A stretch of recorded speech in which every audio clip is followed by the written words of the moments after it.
حجي حيزلكم ماتي زلخو حنتي حفتنا لانقني فلوي له بطعمي كل توبه ابزي اددو ويس سبيتي تبلط عيني انت سرع قطر حدا زبل كنت عابز قبل زنبرو بزو سوشيال ميديا نعم هلس كتهب بلا مسمصت بدحرو رئيا كل فيديو تخاتيله بطعمي مس هيمانوت تسار زلوا ناي بحق غرا غليصاتو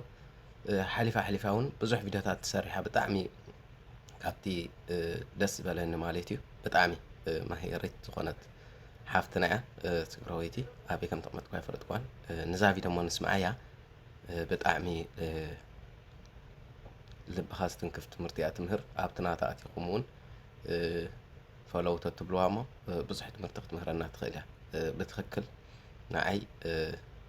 ممهر يامو سلازي كاباتم هارو سمعوا مزا فيديو ثانك يو كم زيوم عين السبات يقطمخم دو ناي بعلم بدل ناي بعلم حماق ناي بعلم دخمت ناي بعلم كفات كيرئيوي ناي سبات انا اشتي نقرات ان لو امزو على سبات اللو اسبيشلي لما حبراي ميديا كابل ملس هزي بتعمل استوعلو نقرت هالو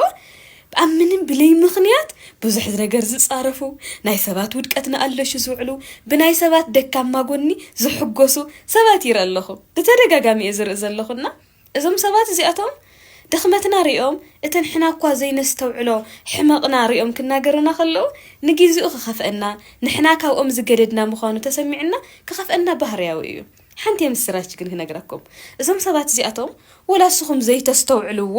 ባህርታት ወይ ድማ ውድቀታትኩም ይኽዓ ጎደለታትኩም ክነግረኹም ከለው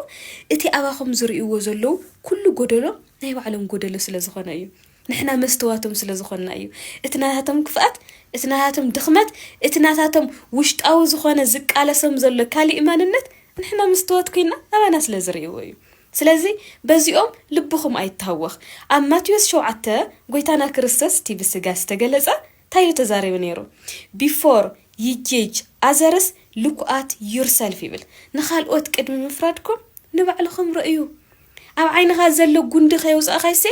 ኣብ ሓውካ ዘሎ ንእሽተይ መንገፍ ከመይ ርኢኻ ኢሉ ልምጉት ኣምላኽና እውን ነዚ እዩ ማለት እዩ ብዙሓት ሰባት ንባዕሎም ከይፈረዱይ ንባዕሎም ከይርእዩ ውሽጦም ከይፈለጡይ ኣባኻ እዮም ዘእዩ ንምንታይ እተ ውሽጦም ዘሎ ድኻም ንምንታይ እተ ውሽጦም ዘሎ ሕማቕ ኣባኻ ስለ ዝርእይዎ እዩ ስለዚህ እዚ ነገር ተረዲእኻ ተደጋጋሚ ንእሽተይ ነገር ወላ ወዲቕካ ዘለዓለም እታ ነገር ሰናነቐስ ኸዋግዑኻ ከለው ደስ ይበልካ ተሐጎስ ኣብ ኣቶም ዘሎ ድኻም ኣባኻ ስለ ዝርእይዎ እዩ ስለዚህ በዚ ልብኻ ይተሃወኽ በዚ ልብኻ ይተሃወኽ ሻሎም